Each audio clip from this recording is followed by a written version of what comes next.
Bonsoir à toutes et à tous. Merci de nous rejoindre ce soir dans Question d'actu. L'année 2022 sera tournée vers l'économie. Notre pays doit absolument se redéployer sur ce plan. L'État a décidé d'intervenir en urgence et de mettre en œuvre de nouvelles mesures spécifiques pour influencer la conjoncture actuelle.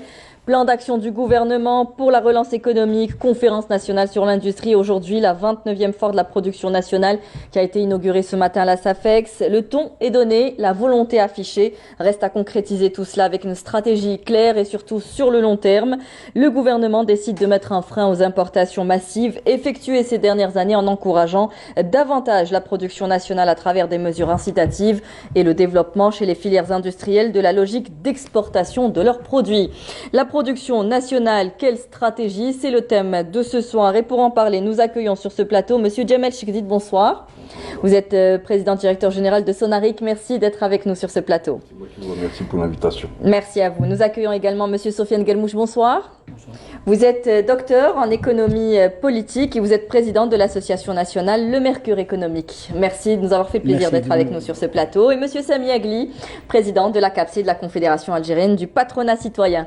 Merci d'avoir accepté une nouvelle fois notre invitation. Alors, l'année 2022 sera tournée vers l'économie, Monsieur Agli. Tout à fait. Nous n'avons plus le choix, vous me direz. Exactement. Moi, je pense que le chantier, le gros chantier qui attend tout le monde, c'est la responsabilité de toutes les parties. C'est aujourd'hui comment relancer l'économie, l'année 2022, donner toutes les chances à ce que l'année 2022 soit l'année du renouveau économique, du nouveau modèle économique, de la rupture des modèles qui ont prouvé leur échec et d'aller vers ce qui fonctionne un peu aux standards internationaux, ouvert vers le monde, le partenariat étranger, gagnant-gagnant. Libérer l'esprit d'initiative. Tout à fait, et renforcer la base industrielle algérienne. Parce que l'industrie, c'est la vraie locomotive de l'économie. Et oui, sortir de la rente pétrolière. On parle d'export, les liés avec l'industrie. Si on parle d'internationalisation liée à l'industrie, il faut revenir à l'économie traditionnelle portée par l'industrie et sur l'ensemble des secteurs où on peut être bon, bien entendu. Alors je le disais, le ton est affiché aujourd'hui, un événement d'envergure nationale, un rendez-vous économique majeur rassemble les opérateurs économiques nationaux, porteurs de nouveaux projets, ainsi que des exposants traditionnels, désireux de développer l'outil productif national créateur dans différents secteurs de l'économie. Il a eu pour thème stratégie, innovation, performance, les clés de la croissance économique et la conquête des marchés internationaux. Alors Monsieur Gelmouche, avant la conquête des marchés internationaux, il faut d'abord conquérir le marché national. Est-ce qu'aujourd'hui, vous sentez qu'il y a une volonté derrière qui exprime cette urgence d'aller développer, diversifier notre économie? Avant toute chose, je vous remercie de nous avoir invités à participer à ce grand débat, un débat d'actualité. La volonté existe et cette volonté, on l'a sentie, on l'a palpée par rapport au forum de l'ouverture industrielle. Qui vient de se faire, sachant que l'ouverture industrielle, c'est un maillon de l'ouverture économique. Là, il faut diversifier, notre économie, sachant que la pandémie a fait des malheurs dans le monde, mais à tout malheur, chose est bonne, comme on dit. Parce que là, toutes les économies du monde ont été en récession, parce qu'il n'y a pas d'échanges commerciaux, mais c'est une chance à nous de se ressaisir. Parce que malheureusement, tout le maillon économique est en rouge, c'est le moment de se rattraper. Et bien sûr, il y a tout un écosystème à revoir. Oui. Il y a des facteurs endogènes et exogènes à revoir et à reprendre. Donc voilà, en deux mots, avant de... Oui, on va développer tout cela. Je vais d'abord donner la parole à Monsieur Djamel Chikdid. Monsieur Djamel Chikdid, je rappelle que vous êtes PDG de Sonaric, une entreprise publique qui a quand même su tirer des bénéfices, qui a eu un taux d'intégration important. On va en parler plus largement. Aujourd'hui, quelle est l'urgence pour développer notre économie nationale? Écoutez, moi je vous remercie encore une fois pour cette invitation. Je profite aussi de cette occasion pour faire passer certaines idées. Je pense que le secteur de l'électroménager dans lequel j'active et sur lequel j'interviens a toujours été un secteur fortement concurrentiel. Nous avons réussi quand même à redresser la situation de cette entreprise. Aujourd'hui, c'est une entreprise qui flirte avec les bénéfices quand même depuis plus de 10 ans. Nous avons des résultats, je ne vais pas dire qu'ils sont terribles, mais nous avons quand même des résultats honorables. Nous dégageons un chiffre d'affaires de l'ordre de 2 milliards de dinars. Elle n'est pas déficitaire, contrairement à de nombreuses entreprises publiques, justement. Elle n'est pas déficitaire, c'est une entreprise qui verse ses dividendes aux propriétaires, donc à l'État. Nous avons amélioré le quotidien de nos travailleurs. Ils ont vu leur salaire plus que doubler en l'espace de 10 ans. Et en taux d'intégration, nous avons investi énormément de façon d'abord à élargir la gamme que nous proposons aux consommateurs et aussi intégrer pour pouvoir nous inscrire dans la perspective de ce cahier de charge dont on nous parle. Oui. Et qui malheureusement n'est toujours pas opérationnel. Alors juste pour qu'on explique aux téléspectateurs, un cahier de charge de l'électronique et de l'électroménager sorti en décembre, je pense 2020, l'année dernière, novembre 2020, et qui pose problème actuellement, en tout cas pour le secteur. Il n'y a toujours pas de plateforme pour pouvoir procéder à une inscription et à un dépôt de dossier. On s'est présenté au ministère avec les dossiers papier pour pouvoir bénéficier de ces autorisations d'importation. Malheureusement, on nous a dit qu'il fallait attendre. Donc on attend, aujourd'hui ça fait 1 année et il n'y a rien. Bon, on continue d'activer, tant bien que mal. En tout cas, pour vous qui êtes bénéficiaire, qui avez un taux d'intégration important, vous arrivez à vous en sortir, oui, mais sinon ça peut être difficile pour d'autres. Mais c'est dommage parce que ça nous freine. Oui. On pourrait développer d'autres produits et augmenter la production, mais malheureusement on stagne. On stagne parce qu'il n'y a pas de possibilité d'investir, pour pouvoir intégrer, etc. Parce qu'il faut de l'argent dans tout ça. Vous savez, c'est le nerf de la guerre. C'est le nerf de la guerre. Donc, ce qu'on dégage nous permet tout juste d'assurer le fonctionnement et quelques micro-investissements que nous réalisons sur fonds propres. C'est ça qui freine aujourd'hui un peu l'investissement, le développement de nos entreprises. C'est ces lenteurs administratives, c'est ces textes d'application qui ne voient jamais le jour. On revient toujours à la bureaucratie quelque part. En fait, la bureaucratie a plusieurs formes et plusieurs échelles. Vous savez, elle subit tout le monde. Les entreprises publiques ne sont pas épargnées. Alors pour dire que tout le monde est victime de cette bureaucratie, où des pays aujourd'hui sont en train de classer la bureaucratie ou comme un ennemi, comme une nouvelle forme de terrorisme. Vous savez, quand on arrête le développement économique, qui arrête la création d'emplois, qui arrête la création de richesses, mais ma foi, c'est un crime qu'il faut à tout prix punir. Il faut punir et pénaliser cette bureaucratie. Et la bureaucratie, en fait, c'est la responsabilité de nous tous. On est tous responsables un peu à lutter contre cette bureaucratie qu'il faut à tout prix complètement dénoncer, qu'il faut, on dit souvent qu'il faut un changement de mentalité pour lutter contre la bureaucratie. C'est pas juste une volonté politique pour changer la bureaucratie, c'est notre responsabilité à tous, patronat, organisation, association, milieu associatif, entreprise, citoyens tout simplement. Le devenir de l'Algérie, l'avenir de l'Algérie, nous en sommes responsables aujourd'hui. C'est comment être efficace. Comment parler aujourd'hui, donner la chance à ce que l'année 2022, comment allons-nous contribuer pour que l'année 2022 soit l'année de la relance, soit l'année de la relance. Et là, il faut le faire.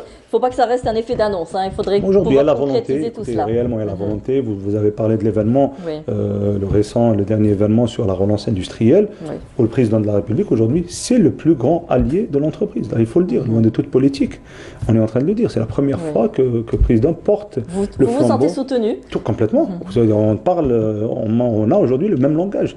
Et ça reflète, encore une fois, la volonté nouvelle de porter cette nouvelle Algérie que pour nous tous, que nous aspirons.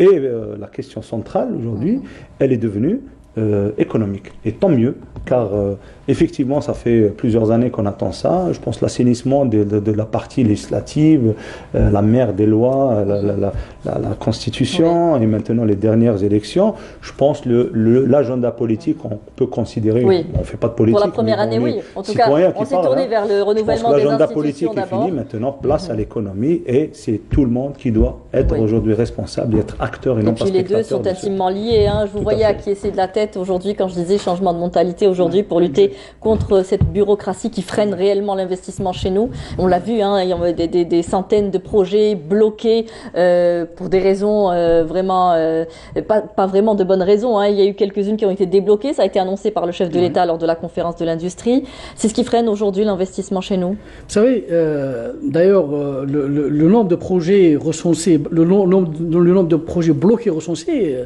est hallucinant. On parle de 5000 projets bloqués au niveau de l'Andy. Et revenant à mon ami, d'ailleurs, j'étais en train de préparer une grande thèse à présenter aux instances concernées, parce que actuellement, le mal dans notre économie et dans nos administrations, c'est bien la bureaucratie. Donc, moi je vais vers la création d'un organisme un organisme policier contre la bureaucratie, parce que la bureaucratie égale corruption, égale malversation, et voilà. Donc on est dans une spirale infernale par rapport à tout ça. Donc lutter contre la bureaucratie, c'est aussi lutter contre la corruption. Exact, c'est une chaîne de maillons. La bureaucratie donne la corruption et donne des malversations et donne des complications. Voilà, tous les fléaux sociaux qu'on peut connaître. Et pour cela, donc, la bonne volonté est là.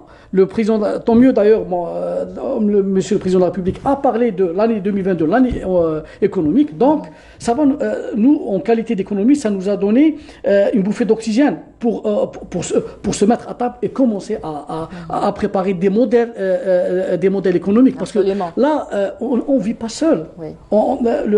Avec la globalisation et la mondialisation, le monde est devenu un petit village où tout le monde connaît tout le monde. Et là, il faut aller vers une économie élastique. Alors justement, j'ai vu, c'est ce que vous déclariez souvent, une économie élastique. Par contre, vous pourriez nous expliquer ce que c'est. Une économie en marche. Voilà. Alors, il faut savoir qu'il n'y a pas de modèle économique spécifique à chaque pays. Donc, c'est à chaque pays, selon ses spécificités, de développer son propre modèle économique. Mais qu'est-ce qu'un modèle économique élastique? Un modèle économique élastique, c'est parce que les dons changent. Nous n'avons pas des constants, nous avons des variables qui changent. Les variables changent d'après des événements géopolitiques et géoéconomiques. Il y a des récessions, même dans les pays développés et post-développés. Donc il faut gérer ce type de... S'adapter. Gérer et s'adapter. Et notre cas, le problème géopolitique qu'on a eu, mais ce qui nous a donné une certaine, comment dirais-je, une certaine lancée vers le futur, parce que là on voit que tout un système a changé. Voilà, il faut le dire. Oui. Mondial. Mondial. Oui. D'ailleurs, l'ordre d'économie mondiale est en train d'être s'auto-changer. Chose que j'ai déclaré à la presse en 2020. J'ai eu toute la presse sur le dos durant 5 minutes et je lui ai dit tant mieux pour nous, pays en voie de développement.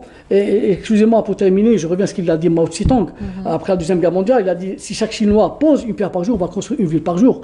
Façon de parler qui veut dire il faut conjuguer tous nos efforts pour aller vers une économie élastique. Très bien. Alors avant de vous donner la parole et de poursuivre le débat, je vous propose de revenir en image sur l'inauguration de la 29e foire de la production nationale ce matin à la SAFEX, inaugurée par le Premier ministre, ministre des Finances, Emin Abdelrahman. Plus de 500 exposants de 31 secteurs d'activité et 50 start-up répartis sur 25 000 m² d'espace qui exposent dans cette 29e édition de la foire de la production algérienne qui se veut être la vitrine du label Made in Algeria. Cette foire a été inaugurée aujourd'hui par le Premier ministre, ministre des Finances Emin Abdelrahman, qui a sillonné plusieurs pavillons d'entreprises publiques et privées importantes.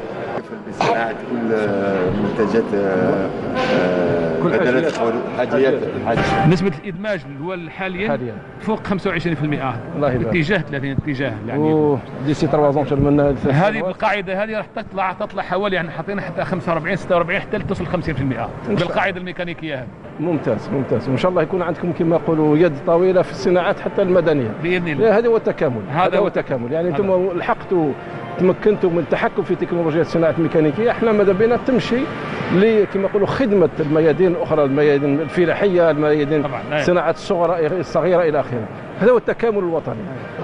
Cette foire d'exposition comprend également les secteurs d'industrie pétrochimique, l'agroalimentaire, les travaux publics, les matériaux de construction et la sidérurgie.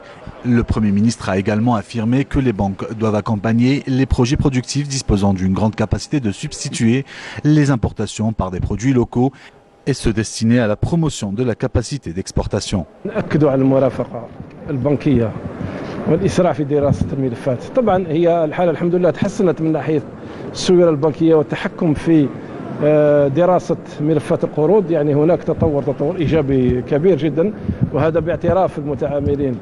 نتمنى يعني تكون هناك كما يقولوا أكثر سرعة في دراسة الملف ومرافقة كما قلت خاصة المشاريع الإنتاجية، خاصة المشاريع الإنتاجية ذات القدرة الهائلة لإحلال الواردات عن طريق الصناعة المحلية، والموجهة كذلك لتغطية حاجيات السوق الوطنية، والموجهة كذلك لرفع الطاقات التصديرية للجزائر. Cette foire permettra également de mettre en valeur les capacités des entreprises algériennes, d'appuyer les opportunités de partenariat dans tous les secteurs et de promouvoir les complémentarités économiques entre les différents opérateurs locaux. Qu'il y a une réhabilitation de l'opérateur économique. C'est une réalité. ان شاء الله ماشيين نطوروا اكثر خاصه بالنسبه لمناصب الشغل بالنسبه للتصدير. On est très présent à l'international, surtout sur les marchés africains et au Moyen-Orient. Ça fait plaisir de voir Sonaric, ça nous rappelle ça nous rappelle Sonelac, ça nous rappelle les anciens qui m'قولوا les porte-étendards de l'industrie nationale يعني كانت حامله العلام تاع الصناعه الوطنيه عاليا. الله غالب تحطمت في فتره معينه، دونك لازم يعطاها دفع قوي حتى بالشراكه مع القطاع الخاص. هذا هو لازم كما نقولوا une dimension nationale, une vision nationale. ما بقاش قطاع خاص وقطاع عام. Poursuivant sa visite au pavillon de la Chambre nationale d'agriculture, Ayman Ben Abdelrahman a relevé la nécessité pour tous les acteurs de ce secteur de redoubler leurs efforts. احنا ماذا بينا المندارين والتشينا والحوامض تكون في متناول الجزائري. سبحان الله الجزائر بلد الحوامض. اليوم كاين منتوج. شوف نتفاهموا واحد الحاجه، انا وياك نتفاهموا واحد الحاجه، انت واللي يخدموا في القطاع. التحدي تاعنا انه الفواكه ترجع من اساسيات الجزائري. Cette manifestation a également été l'occasion pour les entreprises d'exposer leurs produits de dernière création et l'élargissement de leur compte réseau d'affaires, de distribution et la commercialisation de leurs produits auprès des entreprises publiques et privées. Voilà, on l'a entendu, beaucoup de choses ont été dites. Alors, le Made in Algeria est possible aujourd'hui. Je vais revenir avec vous, Monsieur Chekdid, vous qui, je disais, PDG de Sonaric, le Premier ministre est passé au niveau de votre stand. Vous avez un taux d'intégration important, on l'a vu. Il en a parlé aussi, il a insisté sur cette importance. Aujourd'hui, comment justement aider les entreprises à aller vers un développement à la verticale, si on comprend bien, c'est avoir des chaînes de fabrication, ce que vous avez réussi? Écoutez, il n'y a pas de solution miracle. D'abord, il faut arrêter ce discours volontariste, parce que nous qui sommes sur le terrain, je peux vous dire que... Quelles sont les entraves, justement? Ça ne suit pas. C'est-à-dire toutes les orientations du président de la République, sur le terrain, je suis désolé, on a connu 3 ministres de l'industrie en un laps de temps très court, et concrètement, ça n'a abouti qu'à des blocages. Il n'y a rien. On voit rien venir. Au niveau administratif, à quel niveau? Vous imaginez une entreprise qui fonctionne sans budget? Sonaric a fonctionné en 2021 avec, en premier lieu, on a fait un budget pour un semestre et au mois de juin, on a fait le budget du 2e semestre. Pourquoi? Parce qu'on était dans l'attente de ces autorisations d'importation qui ne veulent pas venir. Bon, qu'on nous dise, que ça soit affiché clairement, au moins qu'on puisse compter sur nos forces. Mais lorsque vous êtes là dans l'expectative, à attendre quelque chose qui ne vient pas, vous finissez par perdre confiance. Autour de nous, je ne vous cache pas que l'équipe, le staff de l'entreprise est un peu déboussolé face à toutes ces contraintes. Alors en 2019, c'était cette histoire de différé de paiement qui nous est tombée dessus, comme un coup près. Et nous annonce ça, la banque nous saisit au mois de décembre pour nous dire qu'à partir de dorénavant, il faut trouver un fournisseur qui accepte de vous faire un crédit sur 9 à 12 mois.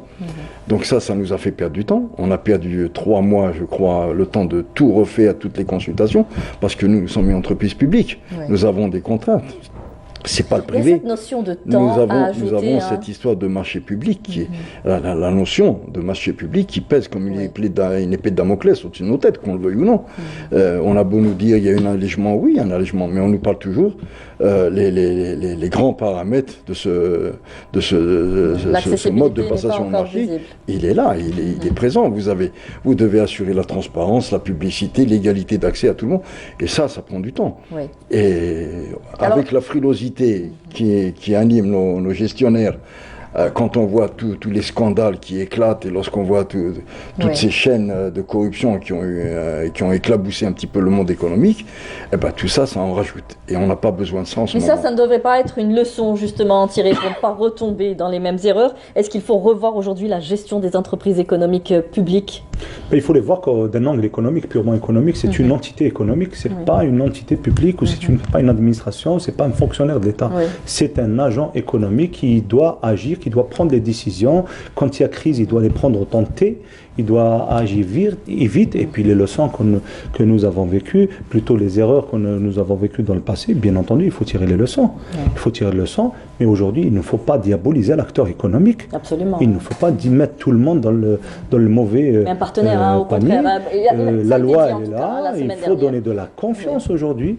Comment relancer aujourd'hui une économie après 3 années de crise? Ce n'est pas 2 années de crise. L'année 2019 était une année de crise. Comment relancer s'il n'y a pas je dirais, ce principe de confiance qui doit être le principe réellement qui doit driver toute l'économie.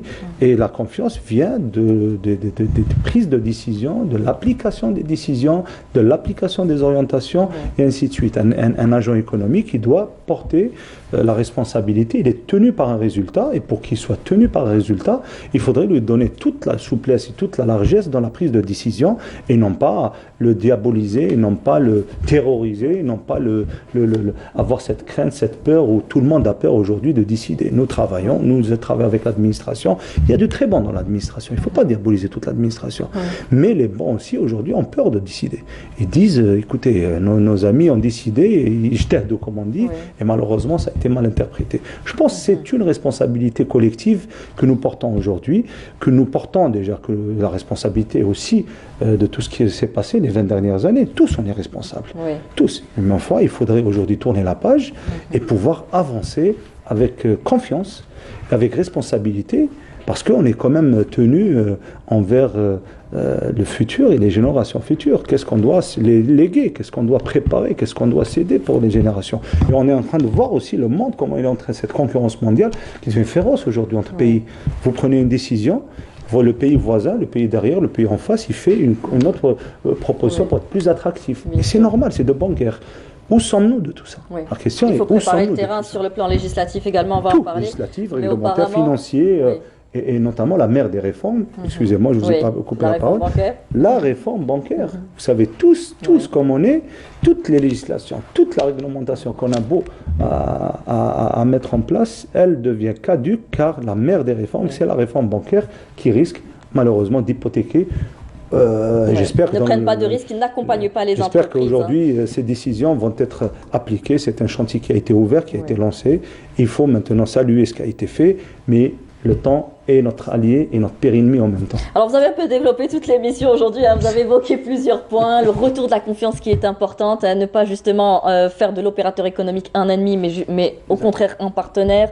Vous avez parlé aussi de justement légiférer, un code de l'investissement qui devait sortir, qui doit sortir fin de l'année, en tout cas il est très attendu.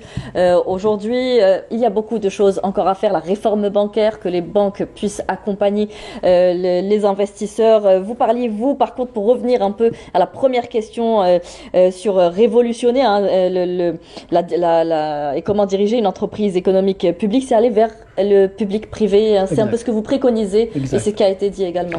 Vous savez, maintenant pour aller vers la nouvelle Algérie, pour moi, se construit aujourd'hui. Elle commence aujourd'hui. C'est pas demain. Le lendemain, c'est aujourd'hui.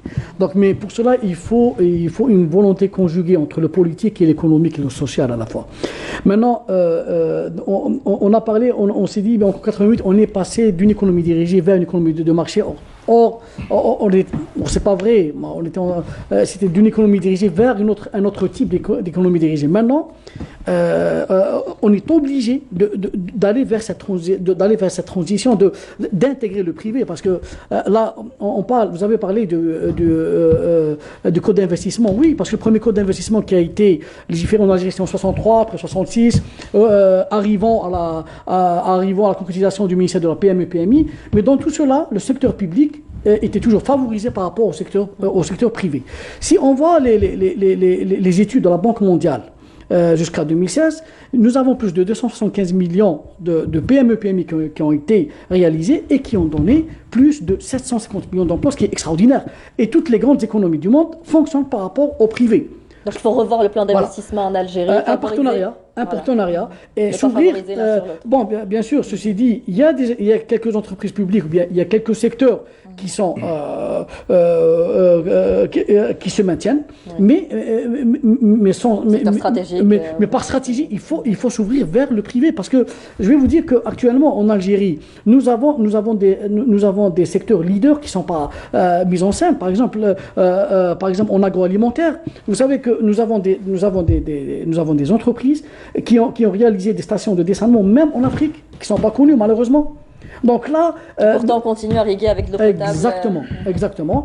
Et moi je défends je défends l'intégration du privé, une intégration réfléchie, une intégration bien sûr bien étudiée. Alors il n'y a pas que le code d'investissement, il y a le code d'investissement, revoir la loi monétaire et le fonctionnement de nos banques publiques, parce que, excusez-moi, pendant que les banques privées maintenant font la chaîne avec les entreprises publiques pour arracher les marchés, voici que nos banques privées, qui m'excusent, mais qui sont actuellement, ils n'accompagnent pas l'investisseur ou bien les entreprises, parce qu'ils ne prennent pas de risques. Et la banque, ils ne prennent pas de risques. Donc, elle sort de son cadre de banque. Alors, il y a le code de douane qu'il faut revoir à la fois, et le code fiscal et parafiscal. Ça, c'est très important. Si on veut aller vers une réforme économique, si on veut aller vers une économie élastique et une économie en marche, il faut revoir ces 4 paramètres. Aujourd'hui, le gouvernement entend relancer 51 entreprises économiques publiques en partenariat avec des opérateurs nationaux ou étrangers. L'État avait consacré au cours des dernières années plus de 1200 milliards de dinars à l'assainissement de ces entreprises sans atteindre l'objectif escompté à cause des dettes cumulées. Parmi elles, l'énième, on va la citer, l'entreprise nationale des industries et d'électroménager. Il faut revoir aujourd'hui cette façon de procéder et justement intégrer ce partenariat public-privé, pourquoi pas, pour sauver l'entreprise et arrêter d'injecter, que l'État soit régulateur et ne soit pas forcément... Oui, il faut commencer par une ouverture déjà des esprits. Il faut commencer par ouvrir les esprits. Des changements de mentalité. À ce niveau, je crois que le NIEM est je suis gêné d'en parler parce que je suis pas ni PDG ni à part. L'entreprise avait quand même atteint des taux d'intégration importants. On connaît la boîte comme, je ne vais pas dire comme son aric, mais je connais cette entreprise. J'ai eu pas mal d'amis qui ont travaillé là-bas en tant que président directeur général. Je vous dis, c'est regrettable de voir ce qui se passe dans cette entreprise, c'est regrettable. Espérons que les choses changent, parce que on a installé des directeurs généraux, on a des PDG, mais si vous ne donnez pas les moyens, qu'est-ce que vous voulez qu'ils fassent? Bon, quand les moyens étaient là, on n'a peut-être pas choisi les bonnes personnes. C'est vrai, vous allez me dire. C'est une question de management. On a assaini, on a donné de l'argent. Il y a eu beaucoup d'argent qui ont été versés à ces entreprises. Le cas de l'ENIEM, c'est tout comme l'ENI. Vous savez, les crédits qui ont été octroyés dans le cadre du CPE en 2011, en fait, ne concernaient pas seulement ni l'ENIEM ni l'ENI. Le projet de restructuration visait l'intégration de toutes les entreprises du portefeuille de l'époque de la SGP. Il devait être absorbé par le NIEM et les crédits devaient être octroyés à l'ensemble de ces entreprises. Il se trouve qu'il n'y a pas eu d'absorption, mais les crédits ont été octroyés aux entreprises. Et donc les autres sont restés sur la touche. Sonaric n'a bénéficié que d'une enveloppe de 100 millions de dinars. 110 millions de dinars pour le crédit d'investissement et 50 millions de dinars pour la formation. Bon, heureusement que pour notre part, on a fait bon usage de ces crédits. Côté bancaire, Tani, j'ai pas à me plaindre. Nous sommes en de très bons termes avec notre banquier. Bon, il n'y a pas de souci de ce côté-là. Il nous accompagne. Non, il nous accompagne. Ça ne pose pas de problème, vous êtes une assurance. Tous les crédits d'exploitation que nous demandons nous sont accordés et nous offrons les garanties et nous respectons nos échéances. C'est-à-dire que là, même cette histoire de crédit CPE, vous êtes le client parfait, certaines entreprises ont demandé le rééchelonnement. Nous, on n'a rien demandé, on continue de payer aussi bien les intérêts que le principal, et dans le plus normal des conditions. Le problème, maintenant, pour ces autres entreprises, c'est je vous ai dit, on a donné de l'argent peut-être à ces entreprises à un mauvais moment, on a mis à la tête de ces entreprises peut-être pas les bonnes personnes, et c'est tout. C'est un concours de circonstances. Maintenant, il ne faut pas qu'on réédite les mêmes erreurs. Absolument. C'est la leçon à retenir aujourd'hui. Alors, on parle beaucoup de prise de risque. Aujourd'hui, on a peur de prendre des risques. On parle beaucoup de dépénaliser l'acte de gestion, libérer l'esprit d'initiative. Aujourd'hui, c'est vers ça qu'il faut aller, un peu rassurer les opérateurs économiques et En fait, déjà moi je pense que les messages aujourd'hui, on est en train de voir une rupture totale. Les plus hautes autorités du pays aujourd'hui ça a été largement dénoncé en tout cas. Lancent des messages qui se mettent du côté, j'ai dit tout à l'heure, qu'aujourd'hui c'est une chance pour l'entreprise et pour l'économie, car le premier allié, je dirais, de l'entreprise, c'est le président de la République. Le président de la République, c'est toute l'autorité, exactement, autour et tout le gouvernement. Toute, je pense, orientation et décision qui va rendre la confiance, en fait, est aujourd'hui attendue et demandée et avec insistance. Il faudrait réellement assainir l'écosystème et assainir cette atmosphère pesante et aller vite dans l'ouverture, aller vite, car il y a des challenges qui nous attendent aujourd'hui. Vous voyez ce qui se passe, les risques autour du pays, au-delà de l'aspect économique. Mais l'économie aujourd'hui, elle est concernée. Si on parle de souveraineté aujourd'hui, on parle d'abord de souveraineté économique. Sommes-nous aujourd'hui capables de s'autosuffire sur les produits, les matières premières? Quand on sert aujourd'hui l'importation, le perdant aujourd'hui, c'est l'industriel. Il faut le dire avec insistance, car on paye la matière première, on importe la matière première qui n'est pas produite. Et il ne faut pas mettre au même pied d'égalité un industriel qui emploie, qui produit, qui crée de la richesse, avec un importateur qui a juste un petit bureau et il revend un produit fini. L'importation aujourd'hui, il faut réellement dédiaboliser le débat, mais protégeant l'industriel au sens large. Il ne faut pas protéger l'industriel avec un langage où on protège la production nationale, alors que la production nationale aujourd'hui devient réellement un canard boiteux pratiquement à cause de la lourdeur aujourd'hui imposée justement dans la fourniture des matières premières. 90% pratiquement des matières premières sont importées. Le secteur du plastique par exemple, on ne produit pas de plastique aujourd'hui, la matière première, elle est 100% importée. Nous on reçoit des membres chez nous qui nous disent écoutez, je suis pratiquement au stock zéro, j'ai plus de matières premières et j'arrive plus à importer car la rubrique autre nous met dans le même sac que le produit, l'importateur d'un produit fini à la revente. La même chose pour l'agro-industrie. La même chose pour l'agriculture, la même chose pour l'agriculteur. Aujourd'hui, on ne trouve pas de tracteur, vous imaginez. On demande à augmenter la production de blé. Il faut qu'on puisse trouver le tracteur aujourd'hui est victime de ce cahier de charge du CKD-SKD qui est une grosse aberration de la voiture. Est-ce que sommes-nous aujourd'hui en besoin vital de produire la voiture? On ne l'a pas fait depuis 20 ans. On ne peut pas aujourd'hui. Alors, vers quel modèle économique doit-on aller? Quels sont les domaines où l'Algérie peut exceller pour relancer sa production nationale? Est-ce qu'il faut se tourner vers le secteur agricole? Alors, pour nous, en Algérie, avec notre superficie, qui est une superficie d'un continent, après que le Soudan s'est divisé, on est le premier pays, le plus grand pays de l'Afrique, avec nos 2 381 000 km². Et il ne faut pas se mentir que l'avenir de l'Algérie se trouve dans l'agriculture. Et la terre ne ment pas. Vous semez, vous récoltez. Donc là, nous avons la politique agraire et tout ce qui s'est passé. Il n'y avait pas de stratégie, donc c'était des PK à la BAC, il n'y avait pas de stratégie dans ce sens. Maintenant, il faut aller vers les nouvelles technologies, agricoles. Et parlons des tracteurs. Actuellement, je gère un groupe économique, je ne vais pas dire son nom, où il y a des tracteurs qui sont bloqués au niveau des services de douane par rapport par rapport au problème, par rapport au faux problème de SKD et CKD. Et là, on ne maîtrise pas la question. Tout à l'heure, j'ai parlé du système douanier qu'il faut le revoir, parce que là, on est en train de s'auto-bloquer par rapport à des alinéas, par rapport à des articles douaniers. Et là, croyez-moi que ça ne travaille pas l'économie, algérienne. Là, il faut s'ouvrir. Et je dirais même, maintenant, l'Algérie, parce que moi je reviens à la question de la pandémie, l'Algérie peut devenir une zone franche, on peut être le portail de l'Afrique. Oui. On peut se tourner aujourd'hui vers l'Afrique. C'est en tout cas une des stratégies annoncées. C'est une stratégie de M. le Président de la République. Il faudrait pouvoir la concrétiser. Il faut la concrétiser. D'ailleurs, maintenant, le Sénégal actuellement, il a fait une grande conférence avec les Chinois qui sont en train de pénétrer l'Afrique en plein fouet. Le président Biden qui a envoyé son ministre des Affaires étrangères pour voir des portes économiques en Afrique. Maintenant, je pense que l'avenir est à l'Algérie pour prendre tout ça. et essayer de réparer. Miser sur le secteur agricole aujourd'hui. Pardon ? Miser sur le secteur Oui, agricole, en premier. en prenant en compte aussi tous les changements climatiques, de l'eau, Exactement. parce qu'il faut aussi Exactement. prévoir Préciser, cela quoi. sur le long terme. Il Exactement. faut aussi investir dans ces secteurs. Quels sont les secteurs porteurs, à votre avis, vous, Monsieur Chekdid, que l'Algérie pourrait développer? Moi, je suis d'accord pour me pencher sur tous les secteurs qui créent de la valeur ajoutée. Absolument. Très bien. Ça, c'est la première notion qu'on doit inculquer à nos économistes, à nos dirigeants.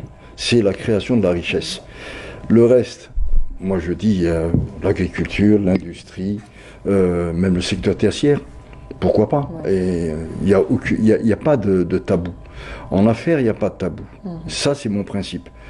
Maintenant, comme le disent nos amis, il y a beaucoup de choses qu'il faut revoir. Cette histoire de un ministre du Commerce qui dit on supprime la rubrique autre alors que tout le code douanier est à refaire. On ne peut pas anticiper comme ça, on ne peut pas aller, vous réveiller le matin, vous avez une nouvelle de ce genre qui vous tombe, vous avez des dossiers qui sont engagés et vous vous retrouvez confronté à ce genre de choses. C'est quand même que, avec tout le respect qu'on doit à nos ministres, Oui. mais qu'ils réfléchissent. Vous recherchez une stabilité dans On a besoin d'une stabilité. Et je pense que nos ministres gagneraient beaucoup à écouter les gens du terrain. Oui. Ça, c'est mon point de vue personnel. Parce qu'on a l'impression, je vous ai dit tout à l'heure, l'histoire du volontarisme. Le volontarisme, cahier de charge a été fait, on n'a pas été associé. On ne sait même pas ce qu'il y a dedans. On l'a découvert au même titre que n'importe quelle personne. On n'a pas été associé. Secteur électroménager, ni nous, ni le NIEM, je suis formel, nous n'avons été appelés pour discuter. La première fois quand on a parlé de ce cahier de charge, c'était avec l'ancien ministre. On nous a associés. Avec le partenaire, il y avait les privés, il y avait le public, on était associés, on nous a parlé de la création d'un cahier de charge par filiale, par produit et par secteur. Mais ce dernier, non. Ça, c'est comme les histoires de CKD, SKD, on a diabolisé CKD, SKD. Moi, attention, je ne dis pas que c'est merveilleux, mais ça avait le mérite de boucher certaines choses et ça avait stimulé certaines énergies. L'erreur, c'est quoi? C'est quand ces comités techniques qui ont été installés, ont commencé à donner ces autorisations à n'importe qui, de n'importe comment. Moi-même, j'ai eu à vérifier ça. Et puis ça devait être temporaire, pour une période en tout cas, et évoluer après vers un plus important taux d'intégration. Toujours est-il qu'il y a des autorisations qui ont été données à des opérateurs alors qu'ils n'avaient ni matériel, ni infrastructure, ni rien du tout.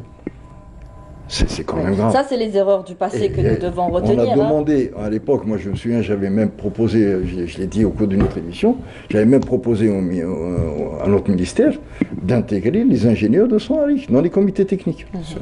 D'abord, c'est une veille économique, une veille commerciale, et pour le ministère, c'est un œil neutre et professionnel.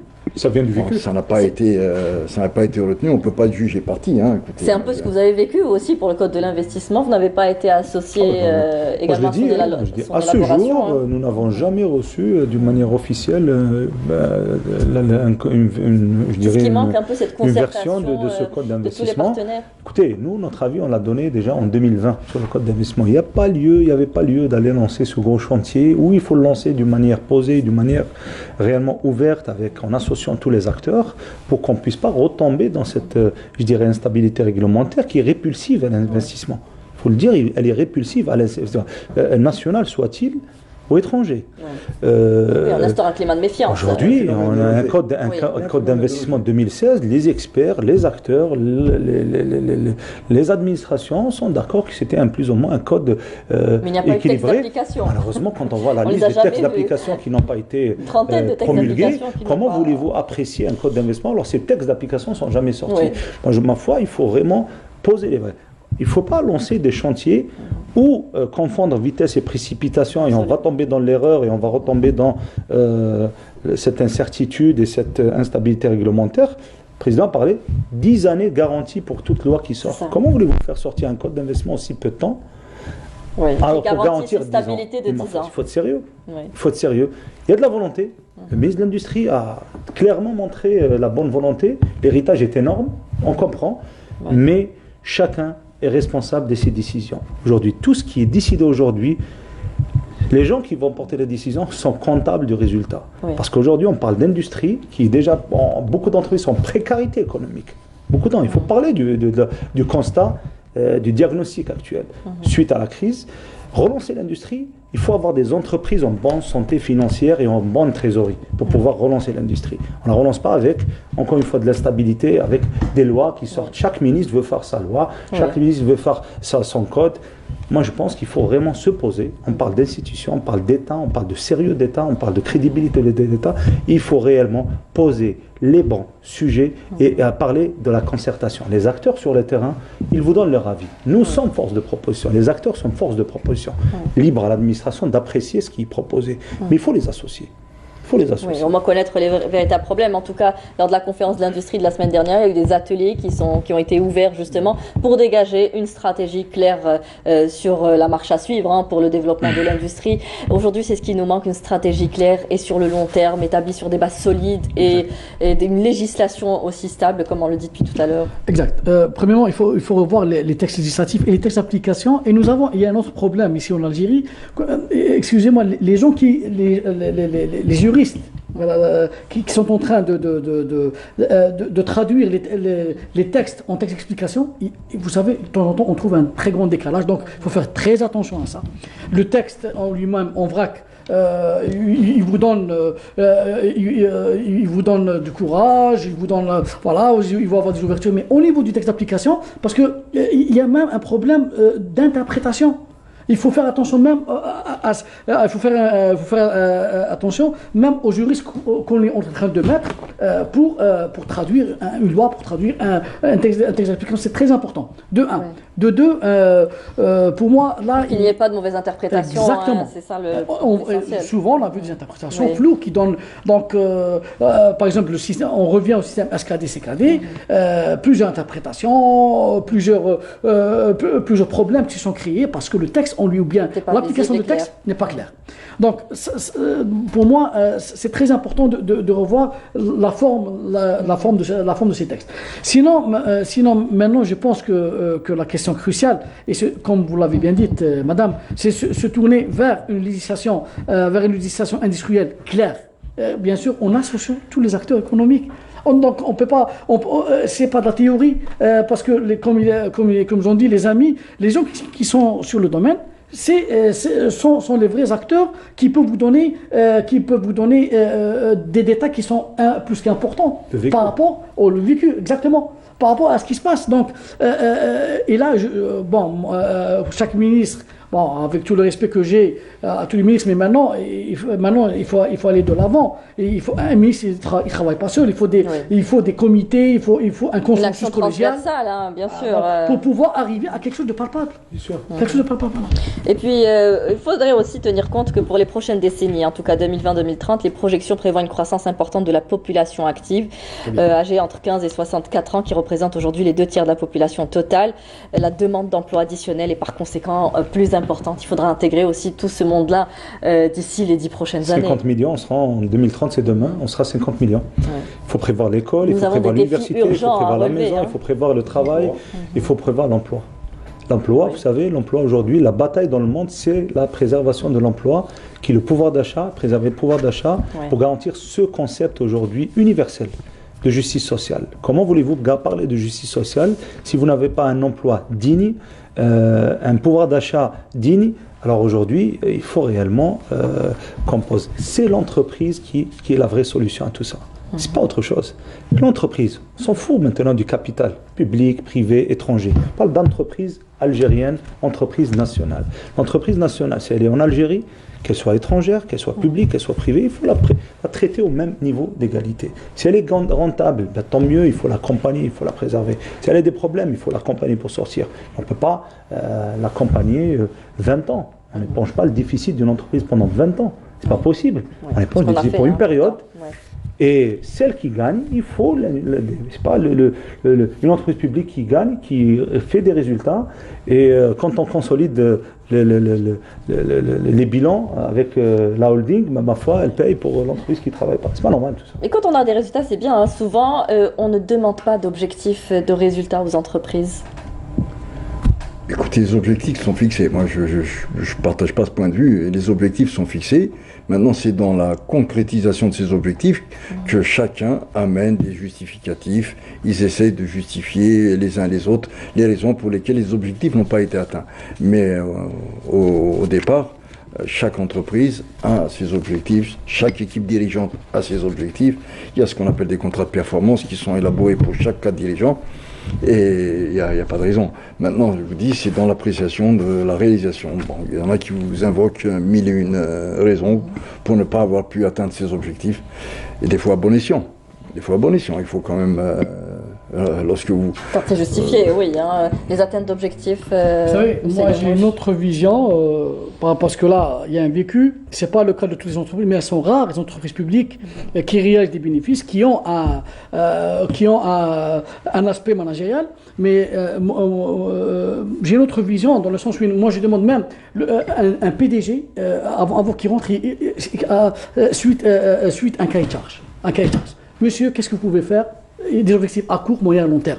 Et moi je vais plus loin, même je vais dire même au Wali. Pourquoi pas? J'allais en venir. Pourquoi pas? Pour cibler les locales maintenant. Exactement. Un Wali, parce un programme économique. Exactement. Parce que Alger et Adrar et Tizi Ouzou et Tlemcen, c'est pas la même chose. C'est des écosystèmes différents. Donc un Wali, il doit être porteur d'un programme et il est tenu des résultats. Comme c'est le cas des chefs d'entreprise. Et on n'a pas à se mentir. Donc nous avons vu les entreprises publiques, la plupart, pas toutes, bien sûr, les résultats étaient catastrophiques, soutenus des plans de relance infernales de l'État. Et les résultats étaient catastrophiques à la fin. Donc maintenant, il faut revenir à la réalité et voir les choses en face. C'est pour ça que moi il faut intégrer le privé. Et en ce qui concerne les capacités de l'Algérie maintenant pour investir, il y a les capacités de l'économie algérienne à démarrer. Mis à part l'agriculture, nous avons la pétrochimie, nous avons le tourisme qui n'est pas exploité. Bon, on va parler de culture touristique, on va parler de culture de travail. Donc, parce qu'en économie, nous avons quelques facteurs. Les facteurs en économie, on parle le capital, le travail, la terre. Donc, il faut capitaliser tout ça en une formule qui est la bonne volonté. Parce que cette Algérie, c'est la nôtre. Nous avons la ressource humaine, en tout cas, hein, selon les chiffres, la ressource humaine. Mais elle est mal exploitée. Par exemple, concernant la ressource humaine, moi je suis contre, par exemple, actuellement, on forme, des futurs chômeurs, des universitaires, des futurs chômeurs. Maintenant, il faut orienter même les formations universitaires et la formation professionnelle. Et concernant les entreprises, aller vers le système d'actualisation. De fois, nous avons les 2%, mais il faut les capitaliser. Oui. On pense d'ailleurs intégrer à Sidi Blabès les centres de recherche scientifique aujourd'hui avec les entreprises pour le transfert des technologies. Oui, absolument. Aujourd'hui, on voit ce décalage entre la formation et l'emploi. C'est aussi un véritable problème. Hein. Oui, c'est un problème, mais il faut saluer le travail qui est porté aujourd'hui par le ministre de l'Enseignement supérieur. Nous travaillons réellement en étroite collaboration avec eux. Quand même, il y a un gros chantier qui est lancé sur l'adaptation de la formation, sur la cartographie de la formation, sur la cartographie, calquer ça avec la cartographie économique, le statut du doctorant, du doctorant, du chercheur. Je pense que tout ça augure de belles choses à l'avenir. Ça, c'est un axe. L'autre axe aussi, il faudrait réellement rapprocher l'université de l'entreprise. Oui, de l'entreprise, oui. C'est ce pont qui n'existe pas. Et ça, c'est porté aujourd'hui. Ça, c'est porté à l'ouverture aujourd'hui par l'entreprise, par l'université vers l'entreprise. Voilà. Est-ce que l'entreprise va vers l'université également? Ça commence en fait. Il faut aller plus. Aujourd'hui, il y a l'ouverture de l'université. Maintenant, libre aux entreprises de faire le pas ou pas. Nous, du moins, on essaie de sensibiliser à travers des actions locales, à travers nos délégués, à travers plein d'actions qu'on fait avec l'université. Donc, je tiens à saluer ce qui fait par aujourd'hui le ministère de l'Enseignement supérieur. Il faut le dire, c'est quand même assez important. Nous avons un comité mixte avec eux, avec le travail sur le statut du doctorant, le chercheur en entreprise, plein de questions qui sont importantes pour l'économie et surtout cette question d'adaptation. Vous imaginez, on a des universités dans le sud qui vous fait sortir 5000 diplômés en droit. Alors le Sud, on a besoin d'agriculteurs, on a besoin d'ingénieurs, on a besoin de techniciens pour les mines, on a besoin de tout ça. Et ça continue, chaque année, ça continue. On dit aussi qu'aujourd'hui, nos jeunes sont peut-être trop qualifiés, comme fuient le secteur de l'agriculture. Il faut aussi mettre en place des mécanismes qui puissent les encourager, mettre un climat aussi qui puisse les pousser à aller travailler la terre, hein, comme on dit. Hein. Aujourd'hui, c'est ce qui manque un peu aussi dans... Ça manque beaucoup aujourd'hui. L'agriculteur, je viens de région, Biskra qui m'est chère, c'est ma ville natale où j'ai grandi. La date aujourd'hui, vous ne trouvez pas de travailleurs pour récolter la date, pour faire la collecte de la date. La même chose dans les serres, la même chose dans les moi, je pense qu'à un certain moment, on va arriver à importer la matière première, la main-d'œuvre. Oui, parce qu'à un certain moment, vous avez des secteurs qui sont complètement sinistrés. Il faut des mécanismes réellement, il faut de la rémunération adéquate, il faut un mécanisme d'encouragement, et puis il faut réellement parler d'adaptation de la formation sur des régions. Il y a des régions agricoles, il faut faire sortir des ingénieurs agronomes, il faut faire sortir des techniciens de la terre, de l'eau, et plein de questions. Dans ce secteur, il nous reste 2 minutes pour clore. Votre visibilité à l'international, de l'entreprise algérienne à l'international, on parle aujourd'hui de diplomatie économique, de montrer un peu nos richesses. Comment vous voyez cela? Il y a encore beaucoup d'entraves pour internationaliser déjà l'entreprise algérienne. Sincèrement, ce qui fait aujourd'hui par le ministère des Affaires étrangères, il faut saluer. Pour la première fois, il y a la notion de diplomate économique, de la diplomatie économique. Très rapidement, si vous voulez, pour donner la parole à tout le monde. Rapidement, c'est aujourd'hui encourageant. Il faut bien sûr continuer dessus, mais l'internationalisation n'est pas une décision politique. Il faut donner les lois qui permettent à l'entreprise, à l'Algérie de s'exporter, à l'Algérie de produits algériens, à l'entreprise de s'exporter. Ce n'est pas une décision politique, c'est tout un écosystème à créer. La loi, la banque et la mobilité du capital et bien sûr du capital humain et capital financier. Monsieur, des ambitions pour justement aller vers l'international? Je voudrais bien ouvrir pour cette histoire d'export. D'abord, vous avez les lois sociales qu'il faut revoir. C'est un frein pour l'entreprise publique. Pour l'entreprise privée, ils ont leur manière de gérer. Ils fuient peut-être certains aspects de cette loi. Le deuxième, c'est l'école. On en parle depuis tout à l'heure, mais il y a beaucoup de choses qui restent à faire. Et enfin, pour l'exportation, il faut l'entreprise publique. Nous sommes sinistrés. On ne peut pas. Vous imaginez aller faire de la prospection avec une allocation en devise de 16 000 dinars par jour, par personne. C'est même pas 100 euros. C'est même pas 100 euros. Qu'est-ce que vous allez faire? Vous payez votre chambre d'hôtel, ensuite vous faites la manche pour... Non, soyons sérieux. On ne peut pas parler de prospection à l'export avec des conditions pareilles. Moi, je suis désolé. Ça, voilà ce que je peux dire sur ce plan-là. Très bien. Dernier mot vous revient, M. Guelmouch. Révision des codes. Code d'investissement, code des douanes, j'insiste surtout, code bancaire et code parafiscal. Et en parallèle, en tous les cas, je suis d'avis avec je remercie l'émission parce que là, Monsieur le Président de la République est à remercier par rapport aux efforts diplomatiques qui sont en train, actuellement l'Algérie est en train de montrer un autre visage. Et l'ouverture de l'Algérie vers l'Afrique, maintenant, on est à deux doigts pour être la locomotive de l'Afrique. D'ailleurs, moi, je suis sur un livre actuellement avec Dr Abdelhadi Ben Ghalem et moi-même sur les capacités de l'Algérie de devenir un pays émergent, contrairement à ce qu'il a dit un ministre, un ex-ministre en Algérie. Il a dit qu'il a parlé des pays émergents une fois qu'il a quitté, une fois qu'il a quitté l'Algérie. Nous avons les capacités et moi je crois en mon pays. Très bien, nous resterons sur cette note positive en tout cas pour aujourd'hui. Merci messieurs d'avoir participé à ce débat. Merci à vous tous de nous avoir suivis. Très bonne fin de soirée sur Canal Algérie. Au revoir.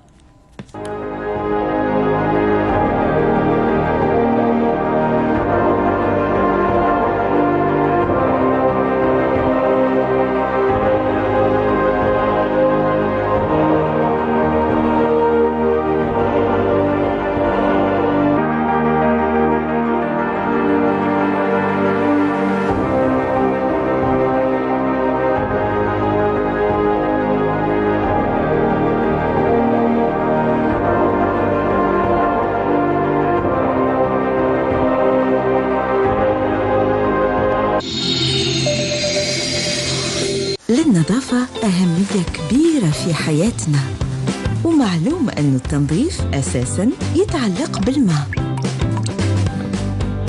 لكن وحده ما يكفيش. هذا كل غسل يتبعوا التجفيف.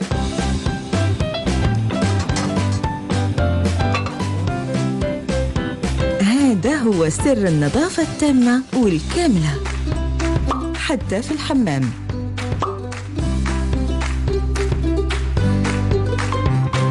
كوتكس تنصح باستعمال الماء والورق لنظافة كاملة. لأنك تستحق النظافة المثالية، جرب الجديد كوتكس ألترا كونفور.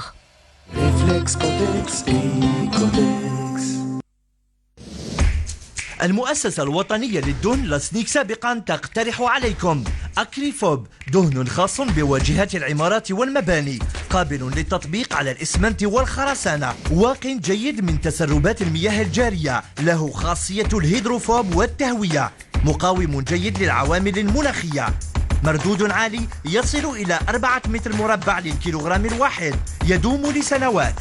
المؤسسة الوطنية للدهن إناب، مرجعية وطنية.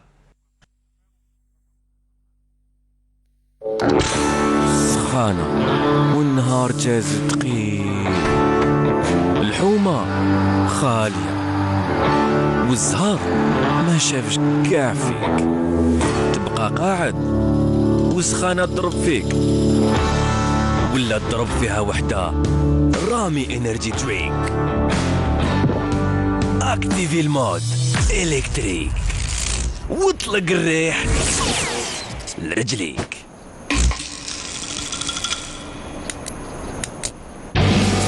رامي انرجي درينك اقلبها الكتريك. واش حلزون انت تنحب تقلع؟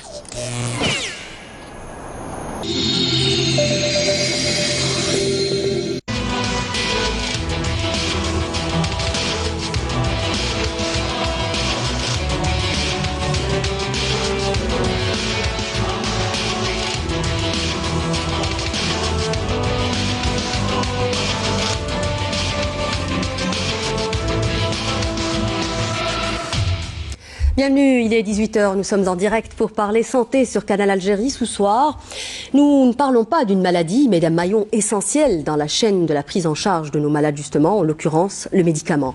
L'industrie pharmaceutique est un secteur jeune, considéré désormais comme l'un des principaux secteurs sur lequel l'État mise pour réaliser la relance économique et la diversification de l'économie nationale.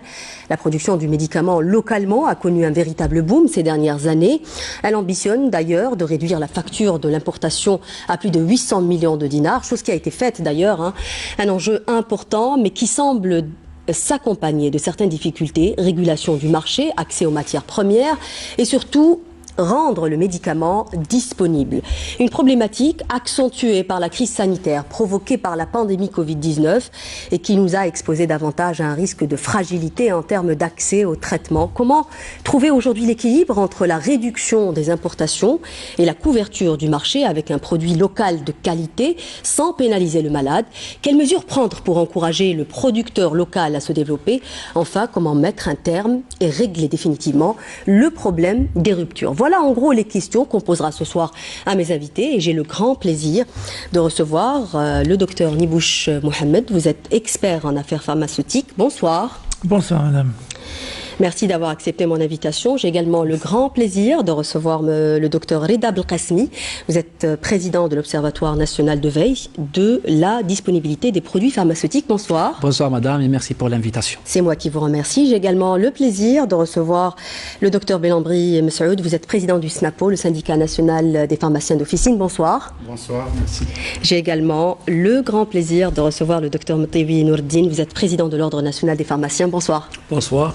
Merci messieurs d'avoir répondu à notre invitation. Merci de venir éclairer nos téléspectateurs sur cette question d'actualité et qui s'est exacerbée, comme je le disais en préambule, avec la crise de la Covid-19. Alors selon une étude de l'UNOP, 32% des malades font plus que 3 pharmacies pour trouver les médicaments. Je pense peut-être que la réalité est un peu plus que cela. Docteur Belambri, qu'en pensez-vous ? En moyenne, l'étude dit donc que 32% des Algériens feraient 3 pharmacies à peu près pour trouver leurs médicaments. Bon, oui, effectivement, il y a des produits qui ne sont pas toujours disponibles. On parle depuis plusieurs années maintenant des ruptures des médicaments. C'est vrai que souvent les malades ont recours ou bien font plusieurs pharmacies pour trouver leurs médicaments intégralement. N'empêche que dans le cadre du tiers payant, c'est plutôt le pharmacien qui fait ça, parce qu'on garde l'ordonnance, le temps de trouver les médicaments chez les grossistes. Mais en général, pour revenir au tiers payant, dans la plupart du temps, donc, les ordonnances sont honorées à hauteur de 80%, totalement. D'accord, même si on a des difficultés à trouver certains médicaments qui sont en rupture. Bon, actuellement, je pense que tous les acteurs s'accordent, que ce soit les officiels, les membres de l'observatoire, sur le nombre de ruptures. Il y a environ 14 DCI de production locale qui font objet donc de tension, de disponibilité aératoire et 40 produits d'importation. Ça, on est tous d'accord pratiquement, c'est la moyenne. Donc la disponibilité varie de semaine en semaine. La situation s'est stabilisée quand même par rapport à il y a quelques temps, hein, parce que je me rappelle en tout cas que le SNAPO avait alerté à plusieurs reprises à travers des communiqués sur l'indisponibilité où les ruptures ont dénombré plus d'une centaine, voire plus de 200 produits qui étaient sous tension ou en rupture. La différence par rapport au passé, maintenant c'est la communication. C'est des constats réels. Il y a une véritable réforme qui est en train de s'opérer. Et il y a notamment à travers l'observatoire où tout le monde, pratiquement tous ceux qui sont concernés par la prescription, la dispensation du médicament, les distributeurs, les producteurs, les importateurs, tout le monde est impliqué et chacun apporte sa contribution. Maintenant, donc il y a cet aspect de communication et on a une meilleure visibilité. Donc nous, déjà en tant que pharmaciens d'officine, nous sommes convenablement répartis, nous sommes pratiquement les lanceurs d'alerte. Et nous jouons un rôle de veille. Et c'est un rôle de terrain, de proximité, parce que nous sommes face aux malades, nous recevons des prescriptions, des ordonnances, et dès qu'il y a, c'est-à-dire une tension qui se fait, on essaie de faire un petit peu dans l'anticipation et éviter de tomber réellement dans la rupture. Donc le contact, il est direct et permanent. On n'attend pas les réunions de l'observatoire pour signaler les ruptures. On signale par mail, par téléphone, le contact est établi. Et maintenant, actuellement, depuis maintenant une année, grâce à l'installation de l'observatoire, on a une meilleure visibilité. Peut-être qu'il y a en même temps des réformes qui sont en train de se faire, notamment sur la nomenclature nationale, où il y a filtration. C'est sûr que maintenant, on va considérer que beaucoup de produits sont en rupture, mais ils ne font plus partie de la nomenclature nationale et on s'oriente réellement vers une liste de médicaments essentiels. Oui. On en reparlera, la liste des médicaments essentiels. En tout cas, c'est un point très important qu'on développera ultérieurement. Docteur Matayoui, sur la même problématique aujourd'hui, comment vous évaluez-vous en tant qu'ordre des pharmaciens la situation justement de la disponibilité des médicaments sur le plan national? Oui, merci pour la question. En tant qu'ordre national des pharmaciens, nous l'évaluons de la façon suivante. Il faut bien définir d'abord la pénurie. La pénurie, on peut la classer en 3 étapes. Il y a ce qu'on appelle une tension d'approvisionnement. On peut appeler ça tension d'approvisionnement.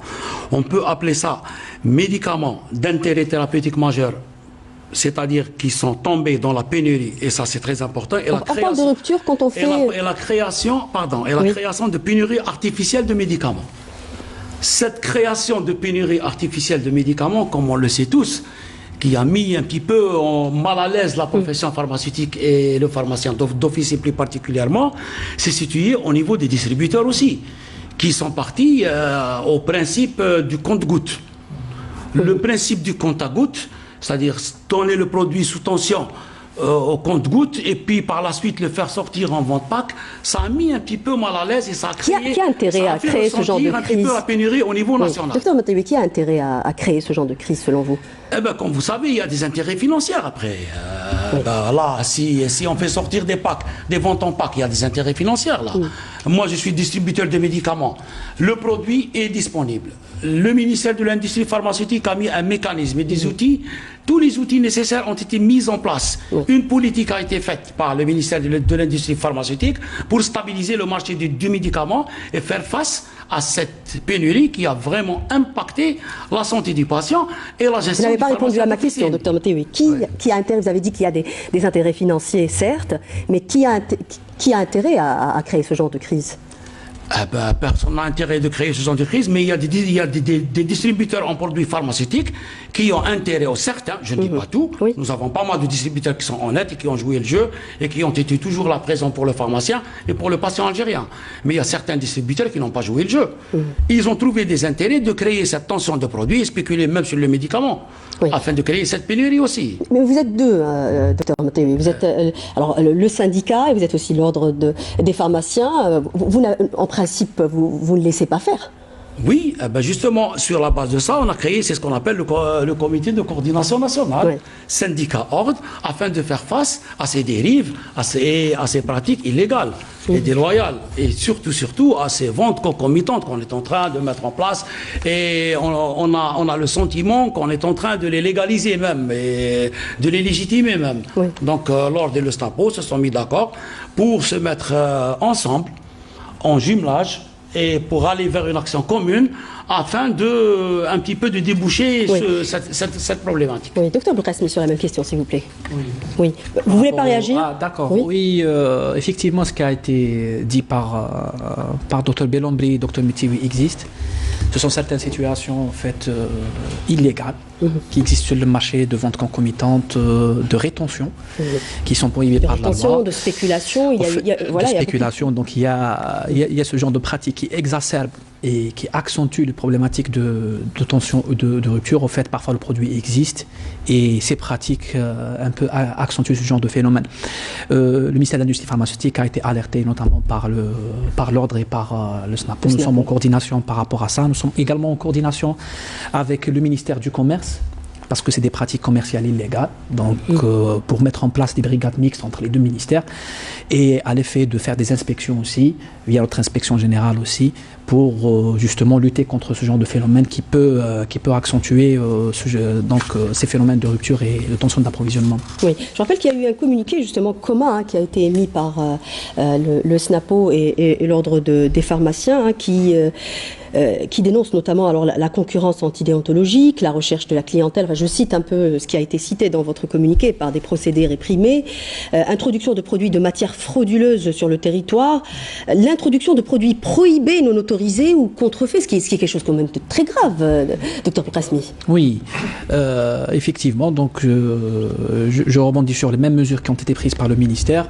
Je t'apporte également une précision que dans des conditions, par exemple, de pandémie, on a vu une accentuation un peu de cas et donc de consommation de médicaments. Le ministère de l'Industrie pharmaceutique et en l'occurrence monsieur le ministre n'a pas hésité à faire des réquisitions carrément pour les producteurs à l'effet qu'ils délivrent toutes les quantités qu'ils aient en stock vers les distributeurs et également les distributeurs qu'ils fait la distribution de tous les produits Covid vers les pharmaciens d'officine, ce qui a un peu contribué à soulager dans des conditions qui étaient assez rudes et assez difficiles quand même et faire rendre le médicament disponible. Néanmoins, le travail doit continuer, la collaboration doit continuer pour aller vers des mesures de répression, vers des mesures coercives, vers des mesures de correction carrément et des pénalisations commerciales, donc du pénal carrément pour ces gens qui pratiquent ce genre de pratique. Nous sommes d'accord, nous avons engagé les discussions nécessaires avec les partenaires, en l'occurrence le SNAPO et le Conseil de l'Ordre et tous les partenaires qui s'intéressent à la question, à l'effet justement de soulager cette question et de rendre le médicament disponible. Docteur Nibouche, comment vous évaluez aujourd'hui le marché du médicament, ou la disponibilité du médicament? Je suis d'abord, très intéressé par répondre d'abord à ce premier débat sur les ruptures et notamment sur les comportements qu'on vient de qualifier d'illicites et qui existent quand même. C'est pas aujourd'hui que nous découvrons le pot rose. Je dirais que ce sont des pratiques qui sont nées au début des années 2000, après l'ouverture du marché, etc. Et c'est un marché qui est très intéressant où il y a une concurrence qui est devenue une concurrence déloyale. Pour cela, il y a une loi qui interdit la concurrence déloyale. Comme nous sommes dans des pratiques liées à une profession qui est très réglementée, bien évidemment, le Conseil de l'ordre a un devoir d'éducation, de surveillance, d'orientation, de présence, avant même l'autorité, parce que l'autorité, lorsqu'elle intervient, c'est carrément pour interdire, punir et surtout avertir. Parce que ces pratiques, elles ne sont pas éthiques, mais en fait, celui qui paye la facture, c'est le praticien qui a la responsabilité médicale parce qu'il ne trouve pas de médicament pour soigner son patient, et bien évidemment le patient malade, qui va faire 3, 4, 5 pharmacies pour enfin se faire payer ou se faire offrir le médicament. Je reviendrai sur l'étude de l'UNOP. Je suis très intéressé par savoir dans quelles conditions elle a été menée, pour savoir exactement quel secteur ou quelle partie du pays et quel type de population, parce que personnellement j'ai entendu dire aussi que certains patients faisaient plusieurs dizaines de kilomètres dans les contrées éloignées, un peu déshéritées, pour accéder aux médicaments. Et il faut absolument faire très attention à ne pas être en violation du droit d'accès aux médicaments, ce dont l'État, je ne dis pas que c'est seul le ministère de l'industrie pharmaceutique qui en est responsable. Quand je dis que ce sont les institutions, c'est y compris le SNAPO, y compris le Conseil de l'ordre. Mes chers amis, je vous responsabilise parce que c'est votre mission, mais je suis très fier aujourd'hui de vous rencontrer, d'en débattre avec vous. Mais c'est un point de vue qu'il faut absolument discuter. Et puis je suis ravi de toute façon que vous ayez enfin trouver une table ronde pour discuter de ces problèmes-là. Je suis sûr, très confiant que les solutions vont sortir très rapidement.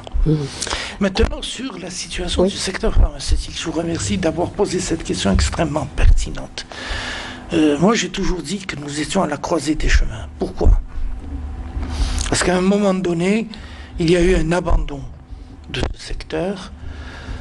Pourquoi ? Parce qu'à un certain niveau, on ne prenait plus les décisions qui se devait d'être prendre, que ce soit des décisions de politique pharmaceutique ou de politique sanitaire carrément, et puis au niveau organisationnel du secteur lui-même, il n'y avait plus d'orientation, il n'y avait plus le faisceau lumineux qui permettait aux entrepreneurs et aux investisseurs même d'avoir cette confiance de venir placer leurs intérêts, leur argent en Algérie.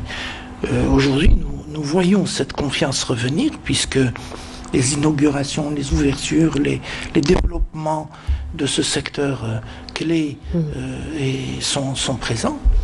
Il y a même eu une création d'une faculté de pharmacie dont il faut absolument dire quelles sont les missions et dans quel cadre la création a été obtenue, mais le secteur pharmaceutique, il faut, pour moi, personnellement, attendre encore au moins 4-5 années pour dire nous avons un tissu industriel qui est complètement organisé et je dirais au niveau attendu, au moins sur le plan régional.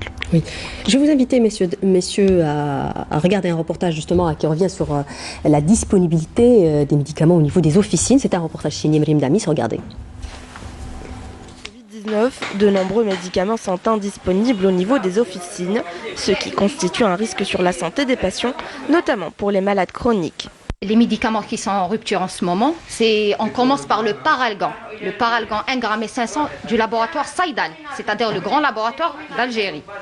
On a aussi les Varenox, c'est-à-dire c'est un produit bio-assimilable, c'est comme le Lovenox. Il est très en rupture. Mais en plus, c'est la matière première, elle est fabriquée en Algérie. Donc, déjà, on reçoit 10 boîtes par semaine.